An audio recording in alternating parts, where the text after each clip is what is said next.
Vous trouvez que Marvel se devait bien de sortir un guide pour tous les gens qui ne comprennent rien à leur film et à leur univers? Ça tombe bien à nous aussi.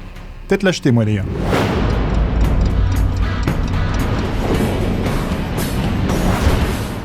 Qui gagnera le combat entre Batman et Superman? Pour la Warner, c'est clair, c'est Batman. En effet, plusieurs rumeurs disent que le studio a choisi son camp. Selon ces bruits de couloir, la performance de Ben Affleck en Batman éclipserait totalement celle d'Henry Cavill en Superman. Résultat, on est à Hollywood, les studios ont le pouvoir, et ils auraient carrément demandé à Zack Snyder un nouveau montage du film, privilégiant l'homme chauve-souris au détriment de l'homme d'acier. Alors c'est une victoire de la team Batman, il faut quand même le dire, on la sentait venir un petit peu. On se souvient par exemple que Ben Affleck avait annoncé lui-même un film solo sur Batman, alors qu'on n'avait aucune nouvelle de Man of Steel numéro 2. Pire, cet été, quelques bruits de couloir ont dit que le projet Man of Steel 2 était carrément en pause. Et ça, c'est jamais bon à Hollywood. Alors pourquoi cette mise à l'écart de Superman? Il y a peut-être plusieurs raisons. La première est artistique, on le sait, le personnage de Superman est plus lisse, moins dark et donc moins intéressant, je suis désolé de le dire aux fans, que le personnage de Batman. Il y a une raison business, Man of Steel a peut-être plutôt pas mal marché dans le monde, mais il a été assez mal accueilli dans certains territoires, notamment chez moi, je n'ai pas du tout aimé ce film.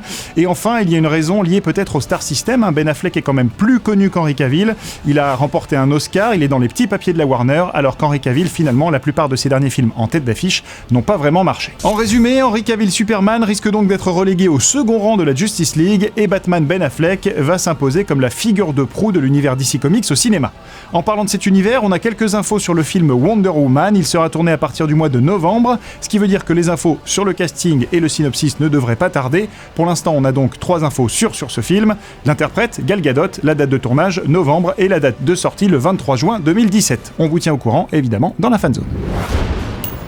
Aussi affûté que Matt Damon sur la première photo de Bourne 5, voici les news en bref. The Flash est bientôt de retour et dans ce nouveau teaser, Jay Garrick nous apprend qu'un nouveau monde est en danger. Et donc il y a plusieurs mondes. Personne n'y comprend rien, mais une chose est sûre, Flash s'annonce ambitieuse, très ambitieuse. Voyage dans le temps, monde parallèle, menace nouvelle, autant dire qu'on va aller à 300 à l'heure vers de nouvelles aventures plus techniques et qu'il va falloir s'accrocher. Et comme on n'a plus été scotché comme ça par une série depuis un moment, on se dit vivement le 6 octobre. Si certains fans des comics ont crié au sacrilège en découvrant le costume d'Harley Quinn dans le film Suicide Squad, il y en a un qui convient très bien, c'est Paul Dini. Et Paul Dini, c'est le co-créateur du personnage avec Bruce Timm, alors s'il donne son accord, c'est que c'est pas si pire les gars. Et puis franchement, on attend Harley depuis tellement longtemps au cinéma qu'on va pas faire la fine bouche. Nous chez Fanzone, ça nous va, du moment qu'elle passe pas pour une clown. Aujourd'hui dans le courrier des fanzoniens, on répond à Dark Kane, l'amateur de Guillermo del Toro, qui nous demande des nouvelles de Hellboy 3. Et bien même si le film n'est pas prêt de voir le jour en raison de son coup délirant, Ron Perlman a partagé un peu du scénario. Si le 3e film venait à voir le jour, on y découvrirait la bête de l'apocalypse détruisant la civilisation et les 2 jumeaux attendus par Liz Sherman, l'un serait corrompu et l'autre angélique. Pas mal comme synopsis, mais on attend encore que ça se concrétise, et avec l'agenda de Guillermo del Toro avec notamment Pacific Rim 2 et tout plein de projets, on peut continuer d'attendre, il va falloir prendre notre mal en patience. Fanzone c'est fini, retrouvez-nous sur YouTube en vous abonnant à la chaîne Fanzone ou la chaîne Allociné.